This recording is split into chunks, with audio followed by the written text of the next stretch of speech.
Jam-packed Sox Park, which is where there is a mass and message from Chicago's own Pope Leo XIV happening at Rate Field. Not to mention the Cubs also playing this afternoon. That set for a first pitch in about 10 minutes from right now. You also have the Puerto Rican Festival in Humboldt Park, the Taste of Randolph. There's a lot going on, Dorothy Tucker. You joined me from Sox Park.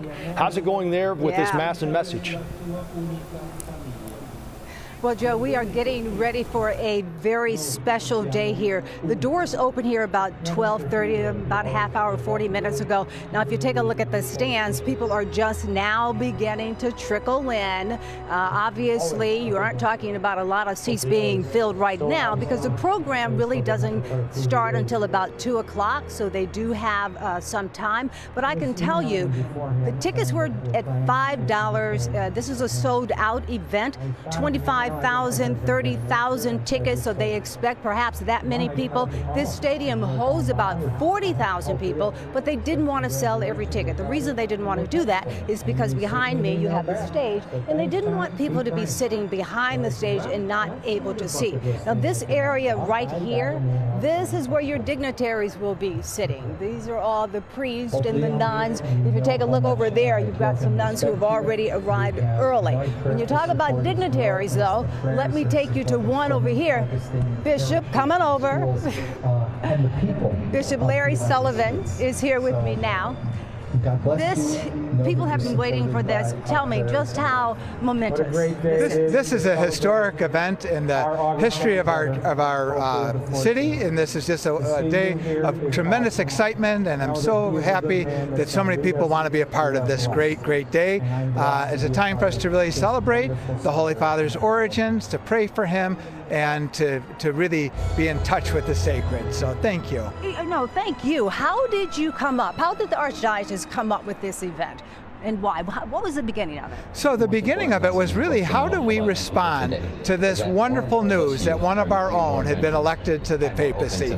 And so we had talked about different things. How do we really celebrate this? How do we bring people together in prayer and unity to celebrate this great occasion? And this is what we came up with. So it was wonderful. All right. And we know that the Pope is obviously a White Sox fan. Tell me a little bit more about that, a little bit more about his history. So the Holy Father grew up right here in the Chicagoland area. He values some of the things that we hold so important. I think it's remarkable that he's a White Sox fan, but it's also wonderful that he's a baseball fan. He understands the things that are important to us. He's not this distant figure that oftentimes people saw the Pope as being. He is someone who understands everything that is important to us, and that's a great feeling. Thank you very much, Bishop. All right, there is a full program here. Hold on a second. Let me walk over here and get you a picture of the program. It is absolutely beautiful here, beautifully decorated. There are songs that everybody can go along with. Let me give you an idea now of what the program is going to involve. As I said, right about 2 o'clock is when it starts. The choir from Leo High School, they're going to be performing on the stage. They're going to do the national anthem. They're also going to do Lift Every Voice and Sing. There will be a panel discussion with Pope Leo's former high school classmate and his former college professor. And then the big event on the Jumbotron right behind me, right about 3 o'clock is when Pope Leo XIV will speak. He is scheduled to speak about 7.5 minutes. After that, there will be some other dignitaries that will take the stage. And then Mass starts at 4 o'clock, and Cardinal Supich will speak for a couple of hours here. So if you haven't gone down here yet, come on down. You got plenty of time, and there's going to be plenty to see. And as you heard the bishop say, this is a historic moment. It's going to be great, and you want to be a part of it. Joe? A big day for sure, Dorothy. We'll be in touch throughout the afternoon. Thank you very much for that report.